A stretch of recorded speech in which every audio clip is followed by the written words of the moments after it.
100 গ্রাম গজা নিচ্ছি। Hello viewers, আমরা যাচ্ছি কড়াইতলা কালী মায়ের পূজায়। মাগুরা থেকে হাইওয়ে ধরে চলে এসেছি হাটগোপালপুর। এখান থেকে ভ্যানে করে কড়ইতলা। এই জায়গাটা ঝিনাইদহ জেলার অন্তর্গত। জায়গাটির নাম কড়াইতলা হলেও সাধারণত মানুষ বলে কড়ইতলা। আজ 8ই মার্চ এখানে কালী মায়ের পূজা অনুষ্ঠিত হচ্ছে। এ উপলক্ষে অসংখ্য মানুষের সমাগম হয়েছে। মাগুরা এবং ঝিনাইদহ জেলার মাঝামাঝি স্থানে এই মন্দিরটি অবস্থিত। তাই এই দুই জেলা থেকেই সবচেয়ে বেশি ভক্তের সমাগম হয়েছে বলে মনে হচ্ছে। এই মন্দিরটি অনেক প্রাচীন। এই পুণ্যভূমিতে এসে সমবেত হয়েছেন দূর দূরান্তের অসংখ্য ভক্ত। নারী, পুরুষ, শিশু, বৃদ্ধ সকলের পদচারণায় মুখর মন্দির এবং মেলা প্রাঙ্গণ। আমরা যখন পৌঁছেছি তখন পূজা শেষে অঞ্জলি প্রদান চলছে।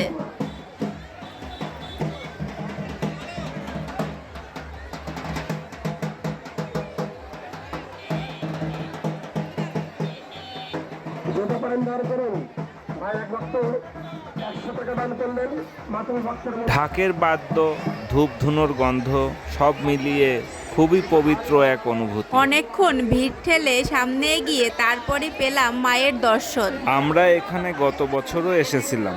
গতবার এসেছিলাম পুজোর পরের দিন। ভিড় অনেক কম ছিল। গতবার আসার পরে ইচ্ছা হয়েছিল যদি সামনের বার আসি তাহলে মায়ের পূজার দিনকেই আসবো। মতুয়া দলের ডঙ্কাগুলো এখানে রাখা হয়েছে। আমরা দাঁড়িয়েছিলাম প্রসাদ পাওয়ার অপেক্ষায়। কিন্তু এত ভিড় আমরা প্রসাদ পাইনি, পরে অবশ্য পেয়েছিলাম।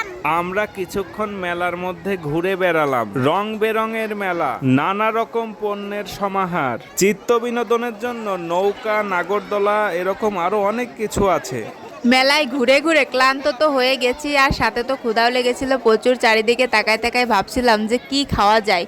হঠাৎ করে চোখ পড়লো মিষ্টির দোকানে, তাই এগিয়ে গেলাম সেখানে। 100 গ্রাম গজা নিচ্ছি। এখানে কি কি আছে? আর অনেক ধরনের মিষ্টি আছে। দাও ঝালমুড়ি নিয়ে নি। 2500 টাকা দাও। আর এই যে টুসুর জন্য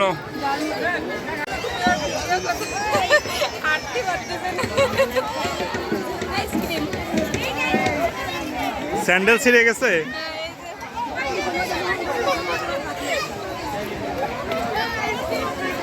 টুসুর প্রিয় কোন আইসক্রিম? পিঙ্ক কালারের। এটা হলো নদীর ঘাট, ওই পাশে আর একটা গ্রাম। এখানে কি করছো? বাদাম আর গজা খাওয়ার জন্য বসেছি। বাদাম আর গজা খাওয়ার বিরতি। এটা হলো নদীর পাড়। এই যে এই পাশে খুব সুন্দর প্রকৃতি, নদী, নদীর উপরে আছে একটা সেতু, কাঠের বাঁশের সেতু, আর এই পাশে মেলা। তাড়াতাড়ি করো, আকাশের অবস্থা ভালো না, ঝড়ের মতো ভাব হয়েছে। বাড়িতে চলে আসার আগে মনে হলো মাকে আবার একটু দর্শন করে যাই। মায়ের কৃপা হোক আমাদের সকলের উপর। আসছে বছর জন্য আবার আসতে পারি এই আশাই মনে রইল। ভিডিওটি শেষ পর্যন্ত দেখার জন্য অনেক ধন্যবাদ।